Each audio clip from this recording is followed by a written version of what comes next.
Okay. Um, Actually, I have notes.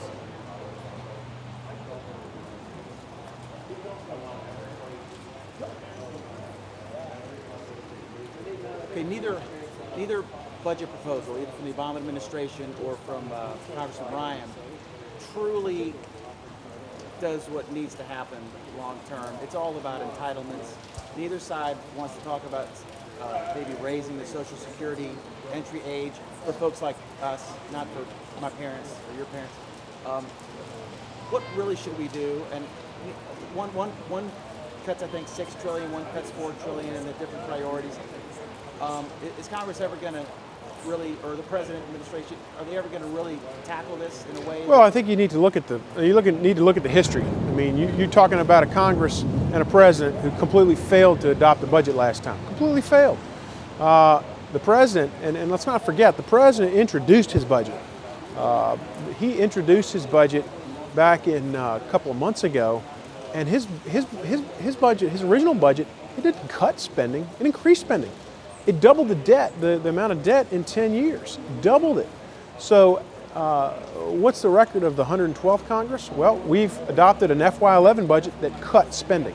We have introduced now a second budget for 2012, the one that we're dealing with, that cuts $6.2 trillion over the course of 10 years and goes into looking at how we can reform Medicare so we can save it for the future and so that we can ultimately take away a budget driver that is running us off a cliff. That's what the 112th Congress has done and is doing and is committed to doing. Now the president comes out with a plan that doesn't even talk about Medicare, doesn't even talk about it, and I think that you have to look at the past experience in the last 90 days and the past experience for the last 2 years and see who's serious. We're serious about it.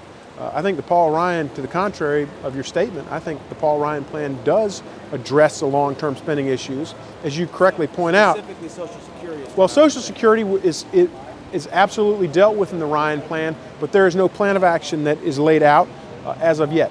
But it instructs the committees to come up with a plan. That's delegating it to a non-entity, You got to start somewhere, and I think it's important also to remember. It's also important to remember that Medicare is huge, Social Security is huge. Medicare is set to implode before Social Security. So I don't think there's anything wrong with taking this one step at a time. I think that you will see in this 112th Congress, I think that you will see in the next 2 years a plan for Social Security. We will see, but that's. You suggest it's a partisan issue, but in reality, under the Bush administration, the budget was about 1.8, and then it went up by $1 billion under the Bush administration, in part for wars, but the Republicans spent for like drunken sailors, just like the Democrats. Yeah. And then it's gone up $1 billion under the Obama administration. So it's kind of hands are clean. Right? Well, you'll never hear me say that. Yeah, you'll never hear me say that there's a partisan issue. What I will tell you is it's a Washington problem, and I think that the election this last year was a strong signal, not to Democrats, not to Republicans, to all of Washington to get your act together, and that's what the people I represent believe. That is that if we're serious about correcting these problems, we gotta look past these ridiculous political divisions and get with the program. Now, what I am suggesting is you look at the facts in terms of this 112th Congress, as opposed to what's been going on.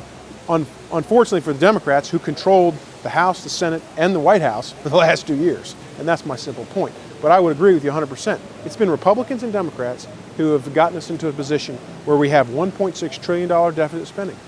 Couldn't agree with you more. The debt, it's both parties. Washington, D.C., it's got to change. Okay, I asked you a substantive question, now I get to ask you a fun question, although I know you're eager to get out in the rain. Donald Trump, is he a serious candidate for president? I'd be a Trump delegate at the RNC convention? No. I think that there are a lot of good candidates out there, maybe some of them that we haven't even seen yet.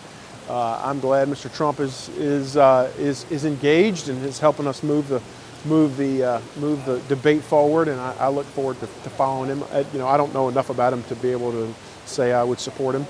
Frankly, I don't know enough about any of the candidates in the context of this current nomination process to make the call. At Thanksgiving, we had a conversation about this with my family, and there was kind of a consensus that the reason Trump, who's very interesting to watch, you can't change the channel.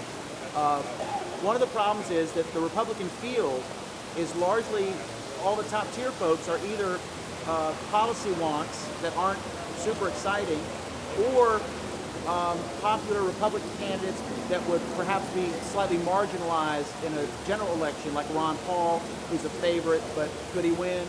You know, he has some ideas that would be portrayed in the mainstream media as kooky. Whether or not you think that, is the Republican Party sort of a victim of its field right now that you're seeing this? Yeah, I think the more candidates we have on our side to choose from, the better. You know, I think each one has his strengths and has his weaknesses, and I wouldn't disagree with your characterization of the current field. I mean, in today's climate, it's going to take an extraordinary leader to step out in front and lead this country and lead all of us, not just Democrats, not just Republicans, but to lead us all as a unified country to get us through this tough spot that we're in. I think that person is out there. I don't know who it is. It may be one of the that are in the one that is in the field now, but it could be someone who is yet to emerge. But we need that figure now more than anything. And I think for those who say that the 2010 elections were the most important election, it was an important election and probably was the most important election in the lifetime of many of us. But I think 2012 is even going to be more important. And do you think he waited too long to release the document, the president? Listen, I mean, what a total waste of time. I mean, just unbelievable. And the fact that it's consumed so much of his interest is disappointing. I think. Listen, we need to move on to creating jobs in the 5th District. That's what this is all about. Lowering gas prices. I asked you this last question. I know you're eager to get in the thunderstorm. Yeah, we got to go up the road. Oh, okay. I asked you this question when you were debating former Congressman Perriello at Lynchburg College. I think. Right. I think the question went like this: as in Congress, will you act in any way possible, that whatever influence you might have, to force Charlottesville to build the 29 bypass? It's a huge issue. Everyone else has built it. They're accused of just straight up procrastinating because they don't want, and it's a legitimate point, they don't want to destroy all those businesses on 29 business that would be, you know, sure, negatively impacted. You can't blame them. Sure. No, but I think we've got to open that whole corridor up. And I think, frankly, that there's a movement even within Charlottesville to do that, but it's been hung up in politics and in sort of decades.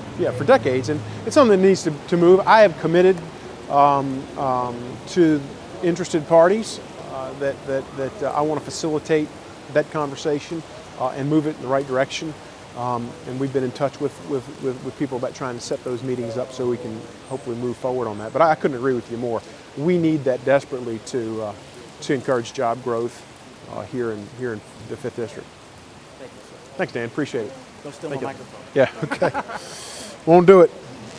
All right. How are we doing on time? I'll send you